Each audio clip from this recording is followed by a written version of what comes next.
My name is Louise, and as many American families did on December 8th, we sat around our radio and listened as President Roosevelt said, yesterday, December 7th, 1941, a date which will live in infamy.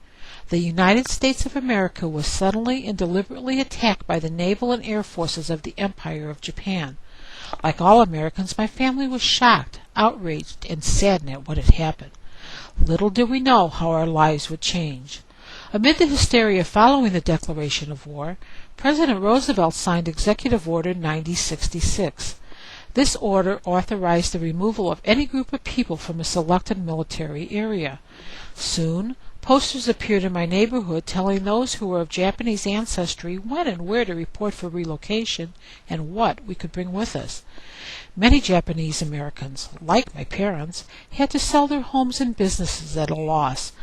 My family reported to the reception center where our belongings were checked to make sure we did not bring any contraband items with us. My father stood in line to register our family, and then we waited and waited and waited to find out when and where we would be sent. Some of those waiting shared their fears of what would happen to them and their families. Finally, we were informed that we were leaving. Some of us left by bus and some by train. My family was sent to the Manzanar War Relocation Center. Our first look at the camp was a shock. Manzanar was very different from our farm in California. It was desolate and surrounded by barbed wire fencing and guard towers.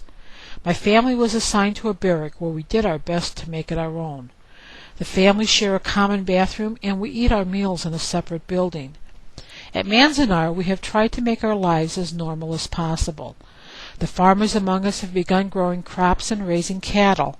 Others are working in the office, and some are making work clothes. We practice our religions, shop, go to school, play music, or just play. At Manzanar, people are born and people die.